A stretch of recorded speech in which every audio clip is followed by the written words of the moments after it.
சரி, அடுத்து உளவியல் ரீதியான ஒரு இறுதி தகவல். டைரக்டர் சார், நீங்கள் எங்கே படிக்கிறீங்க, எதுக்கு படிக்கிறீங்க, எப்போ படிக்கிறீங்க அப்படின்னு ஒரு கொஸ்டின். நான் எங்கே படிக்கலான்னு நினைக்கிறேன்னா, சென்னையில் விஐடியில் படிக்கலான்னு நினைக்கிறேன். ஆனால் அதுக்கு காசு செலவு பண்ணணும். அதுக்கு ஸ்பான்சர் அப்படின்ற நிலையில் கலாநிதி மாறன் சாரோட டாக்டரோ அவங்க தான் ஸ்பான்சரு. அடுத்து ஏன் படிக்கிறேன் அப்படின்னா, நமக்குன்னு ஒரு டிகிரி வேணும் அப்படின்னு கிடையாது, நமக்கு நிறைய நாலேஜ் தேவைப்படுது. அது இல்லாமல் எனக்கு ரொம்ப ஒரு விருப்பமான ஒரு கோர்ஸ். ஓகே, எப்போ படிக்கிறேன் அப்படின்னா, இப்போது ஜூனில் கூட ஜாயின் பண்ணலாம்.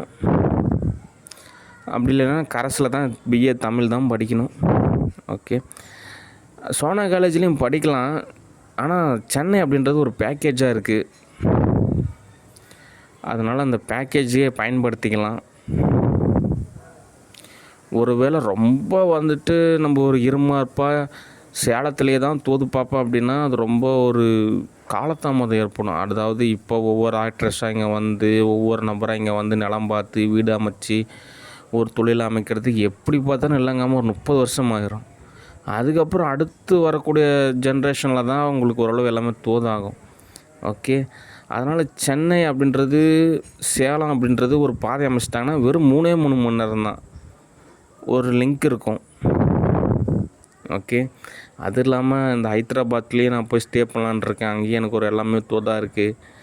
அதுக்கப்புறம் மும்பையிலே எனக்கு நிறைய விஷயம் தோதாக இருக்குது. அதுக்கப்புறம் எல்லாம் தோதாச்சுன்னா யூஎஸ்ஏலேயும் போய் ஸ்டே பண்ணலாம்.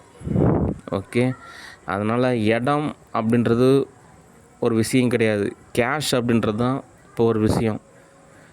ஓகே, அதனால் ரணமே இல்லாமல் ஒரு வாழ்வியல் அப்படின்றது சாத்தியமானு கேட்டால், இப்போ அவ்வளோ தலைமுறைங்க வாழ்ந்துக்கிட்டே இருக்காங்க.